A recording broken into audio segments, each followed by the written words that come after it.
નમસ્કાર મિત્રો, હું હરિવર્ધન ચોકસી આપ સૌનું સ્વાગત કરું છું. મિત્રો, આજના વિડીયોમાં આપનું ખૂબ ખૂબ સ્વાગત. મિત્રો, અધિક માસ આવે છે, એમાં પણ જેઠ અધિક. અને અત્યારે જે આપણા જીવનમાં દુઃખોની હારમાળા જોડાઈ રહેલી છે, એમાં આપણે ઘણીવાર એમ થાય કે ભાઈ ભગવાનનો સહારો મળી જાય તો, ભગવાન તરફથી કંઈક નાની મોટી સહાય મળી જાય ને એને આપણે જીવનમાં જોડીને આગળ વધી શકીએ તો કેટલા બધા ફાયદા લઈ શકીએ. ચોક્કસ આ અધિક માસમાં આપણે આજે એક એવી વાત જાણીએ કે એ દાન આપણે અધિક માસમાં કરી લઈએ તો આપણા જીવનમાં ઘણી મોટી રાહત મળી જાય અને ખરેખર કુદરતી સહાય મળી જાય. અને આ સહાય પણ કેવી ખબર, આપણા જિંદગીના તમામ પાસાઓને સરભર કરી આપે. કોઈ પણ જગ્યા પર આપણને કમીનો અનુભવ ન થાય. આપણે કેટલા ફાયદા મળે આમાં. પણ મિત્રો, આપણે છે ને ઘણી વખત શ્રદ્ધાની જગ્યા પર અંધશ્રદ્ધાના પ્રવાહમાં તણાઈએ છીએ. ઘણા બધા એવું વિચારે જ કે ભાઈ દાન કર્યું એને શું કર્યું, એને ઉપયોગ શું છે, ને દાન કરવાથી મને શું મળે. ચોક્કસ તમે જે વસ્તુ આપી એ ગ્રહની ઓરા તમારામાં આવી. અને આપણો જે ધર્મ છે સનાતન હિન્દુ ધર્મ, એમાં આ વાતની એક મહત્તા છે અને એને જો આપણે ઓળખીએ ને તો ચોક્કસ ફાયદો થાય. આપણે કયું દાન કરવું જોઈએ? તો કે જે ગ્રહ નબળો છે એનું દાન કરીએ તો આપણે એની ઓરા મળે, એનો પાવર આપણને મળે. ઘણીવાર જે જાણતા નથી એ લોકો ભૂલ કરે છે અને એ ભૂલ આપણે કદાચ ભોગવવી પણ પડે છે. પણ જો જાણકાર માણસ તમને આવી સલાહ આપે તો ચોક્કસ તમારે એને માનવી જોઈએ, એને જીવનમાં જોડવી જોઈએ. તો આ અધિક માસમાં આજે હું તમને એવી 7 વસ્તુ જણાવું. એ 7 વસ્તુનું દાન તમે જો આ અધિક માસમાં બ્રાહ્મણને કરો છો, કોઈ ગરીબ પરિવારને આપો છો, મંદિરમાં દાન કરો છો, તો ચોક્કસ તમને એનું સારામાં સારું પરિણામ પ્રાપ્ત થાય. અને આ 7 વસ્તુઓનું છે ને આપણે એની ઓરા અને એ દ્રવ્યથી આપણને શું ફાયદો થઈ શકે, કયો ગ્રહ આપણો બળવાન થઈ શકે, એની જાણકારી પણ લઈશું. આપણે આ વસ્તુની જાણકારી મળે ને તો આપણને દાન કરવામાં પણ સંતોષ થાય કે ના, મેં આ વસ્તુ દાન કરી, મને આનું સુખ મળશે. આપણા 7 ગ્રહો આપણા જીવનમાં જોડાયેલા છે. એ 7 ગ્રહો આપણા જીવનમાં એ રીતે જોડાયેલા છે કે જેનાથી આપણું જીવન ચાલે છે, આપણું શરીર ટકી રહેલું છે, આપણો જીવ શરીરમાં વાસ કરે છે. હવે અધિક માસ એટલે શું? પુરુષોત્તમ માસ. પુરુષોત્તમ એટલે ભગવાન વિષ્ણુ. તો આ સમય આપણા માટે જે જાણકારી મેળવવાનો ને તે જાણકારી આપણે જરૂર મેળવવી જોઈએ અને જીવનમાં જોડવી જોઈએ. તો મિત્રો, આ અધિક માસ શરૂ થાય 17 મે 2026 જેઠ સુદ એકમ રવિવાર. જેઠ સુદ એકમ, અધિક જેઠ સુદ એકમ.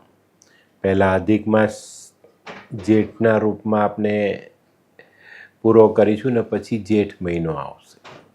તો આ જે અધિક જેઠ છે એ તારીખ 17/5/2026ના દિવસથી શરૂ થશે.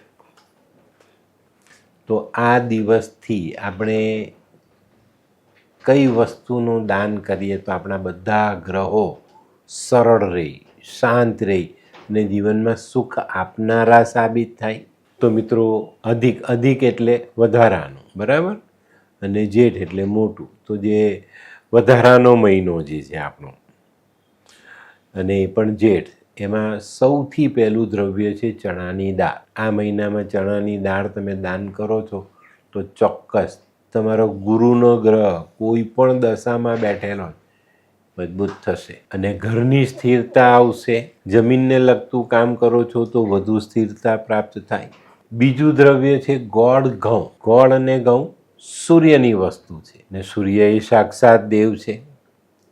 સૂર્ય એ આપણું શરીર છે, તો જેને શરીરમાં કંઈ કમી છે, જેને તકલીફ છે, તો સૂર્યના દાનથી આને દૂર કરી શકાય. જે લોકો સૂર્યનું દાન કરે છે ને એના જીવનમાં લગભગ તકલીફો ઓછી હશે, એનો પ્રભાવ સારો હશે, સરકારથી પૈસા કમાતો હશે, સારું કામ, પ્રતિભાશાળી વ્યક્તિત્વ, ઘણી બધી દેન એને કુદરત તરફથી મળે. ત્રીજું, મગ, લીલા મગ. લીલા મગ એ બુધનો ગ્રહ સંભાળે છે. બુધમાં કમી છે તો અધિકમાં લીલા મગનું દાન ચોક્કસ કરો. બુદ્ધિ, ભણતર, બેન બેટી, નોકરી, ધંધો, વેપાર, આ બધી જ વસ્તુ અહીંયાથી જોડાયેલી છે. અને બુધ એ દુર્ગા છે, મહાશક્તિ છે, તો એનું દાન આપણે અવશ્ય કરવું જોઈએ. કપૂર અને સારી જાતના ચોખા, કોટન વસ્ત્ર, રૂં, આ બધી વસ્તુ દાન કરો. શુક્ર. મિત્રો, આપણે ઘણીવાર છે ને લક્ષ્મીજીના મંદિરમાં જઈને બધું દાન કરીએ છીએ, પણ ત્યાં જો આપણે રૂં અને ઘી આ બે વસ્તુ દાન કરીએ ને તો માં પ્રસન્ન થાય. અને આ તો અધિક માસ, ભગવાન વિષ્ણુનો મહિનો, અને એમાં જો આપણે આ વસ્તુ દાન કરીએ તો ભગવાન ખુશ, માં ખુશ. એનાથી આગળ ચાલીએ તો ચંદ્રને સ્થિર રાખવા માટે દૂધનું દાન થાય. આ મહિનામાં તમે કેસરવાળું દૂધ બનાવીને તમે દાન કરો, ભગવાન રાજીના રેડ બધું જ આપી દે.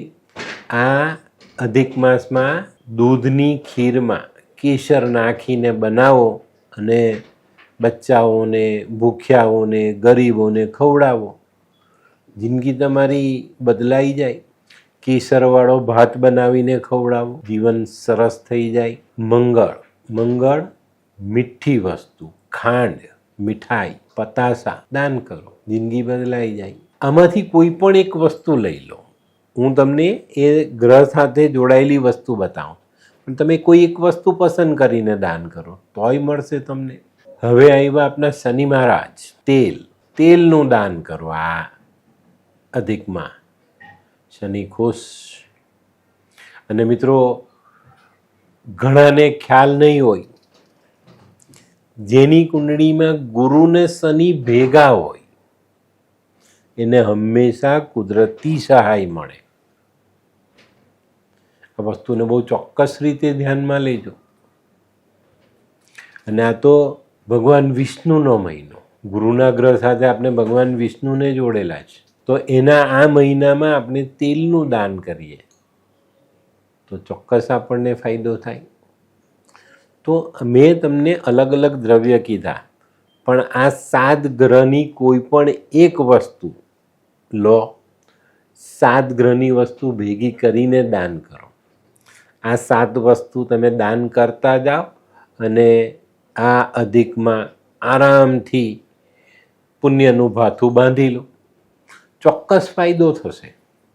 અને મિત્રો, જે લોકો કેપેબલ છે, જે લોકો કરી શકે, જે લોકોએ આ મહિનામાં ઘણું બધું કરવું જોઈએ, કુદરત તમને આ સમય જ એના માટે આપે છે. આપણા શાસ્ત્રોમાં આનું નિર્માણ જ આના માટે થયેલું છે કે આમ તમે કંઈ નથી કરી શકતા તો આ સમયમાં તમે ઘણાને ઘણી બધી મદદ કરી શકો છો.